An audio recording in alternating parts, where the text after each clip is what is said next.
ప్రపంచ ఆర్థిక వ్యవస్థకు కీలకమైన హోర్ముజ్ జలసంధి ఇప్పుడు యుద్ధ ప్రభావంతో హైరిస్క్ జోన్గా మారింది. అమెరికా, ఇజ్రాయెల్, ఇరాన్ మధ్య ఉద్రిక్తలతో ప్రపంచ చమురు సరఫరాలు తీవ్రంగా దెబ్బతిన్నాయి. ఈ ప్రభావం భారత్పై ఎంత తీవ్రంగా ఉంది? ఈ సంక్షోభం తర్వాత ఇండియా అంతర్గతంగా తన చమురు విధానంలో ఎలాంటి మార్పులు తీసుకురావాల్సి ఉంది? Watch the story. హోర్ముజ్ జలసంధి ప్రపంచంలో అత్యంత కీలకమైన ఎనర్జీ మార్గాల్లో ఒకటి.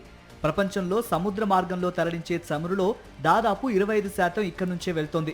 రోజుకు సుమారు 2 కోట్ల బ్యారెల్స్ చమురు ఈ మార్గం ద్వారా రవాణా అవుతోంది. లిక్విడ్ న్యాచురల్ గ్యాస్ సరఫరాలో కూడా దాదాపు 20% ఇదే మార్గం ద్వారా వెళ్తోంది.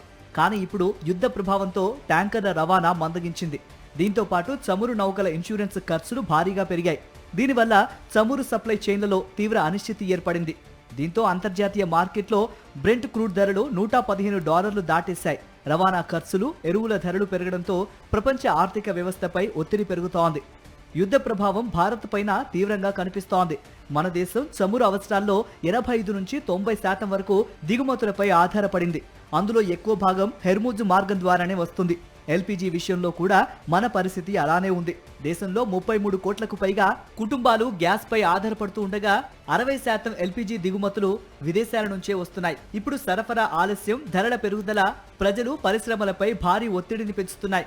ఆర్థిక వృద్ధి, జీఎస్టీ ఆదాయంపై కూడా ఈ ప్రభావం పడే ప్రమాదం ఉంది. అయితే ఈ హోర్ముజ్ సంక్షోభం నుంచి భారత్ నేర్చుకోవాల్సింది చాలా ఉంది.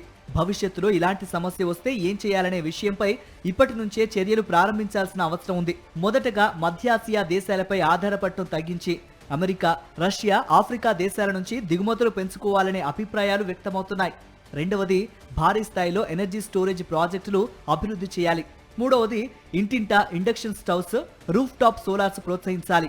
దీనిపై ప్రభుత్వం మరింత రాయితీలు ఇవ్వాలి. నాలుగోది, సోలార్, విండ్ వంటి రిన్యూవబుల్ ఎనర్జీని ఇండియాలో వేగంగా పెంచాలి. ఇక చివరిగా ఎలక్ట్రిక్ వాహనాల వినియోగాన్ని భారీగా విస్తరించాలి.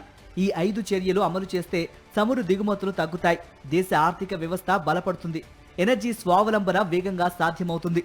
హోర్ముజ్ సంక్షోభం భారత్కు ఒక హెచ్చరిక మాత్రమే కాదు, ప్రత్యామ్నాయ చర్యలకు సరైన సమయం.